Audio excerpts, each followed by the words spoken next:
C'est chaud et je me dis des fois, vaut mieux à la limite tenter autre chose, à la limite, tu vois, prendre un risque différemment, ou partir ailleurs qu'à Dubaï. Ou Parce partir que moins longtemps, tu ou vois. Il partir n'y a moins jamais de longtemps. risque à partir, tu vois. Ouais, Tu peux toujours partir à Dubaï et te dire, je teste 2 mois, après 2 mois, c'est peut-être un peu peu. Je pense qu'à partir de 6 mois, on commence. Et à partir d'1 an, on se dit, bon, là, on fait le point, qu'est-ce qu'on fait? Chaque première année est très compliquée. Ça, je ouais. pense qu'il faut le dire. Mmh. Et c'est vrai que ma première année a été compliquée dans tout ce que j'ai expliqué.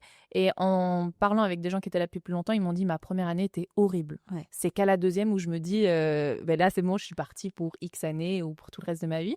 Et donc, il faut le savoir que la première année est dure pour tout le monde. Donc, c'est pour ça que je pense qu'on peut tous s'adapter. Moi, j'avais pas du tout un état d'esprit business. Je l'ai développé ici à Dubaï et je trouve ça cool.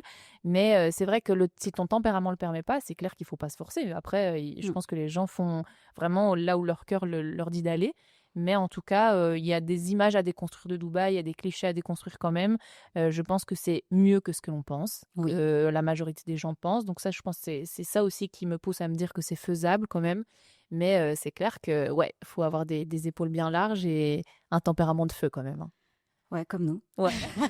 En fait, c'est Non, vrai. mais c'est vrai ce que tu dis. Moi, la première année, je l'ai super mal vécue. Mmh. Je suis même rentrée en France, tellement je l'avais mal vécu, alors que c'était un rêve pour moi de... Enfin, j'avais déjà vécu l'expatriation, mais pour moi, le fait de vivre ailleurs qu'en France, c'est quand même quelque chose qui me drive au quotidien. Et du coup, je suis rentrée en France après la première année parce que c'était vraiment difficile sur tous les points. Et au final, c'est parce que j'ai pris ce recul-là.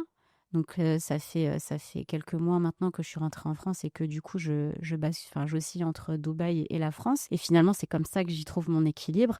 C'est-à-dire que j'ai plus cette envie d'être au quotidien à Dubaï, mais quand j'y suis je l'apprécie et je fais ce que j'ai à faire et c'est chouette. Et je suis quand même contente aussi de temps en temps de pouvoir rentrer en France et de me dire ok, j'aime aussi ma vie et ma stabilité en France.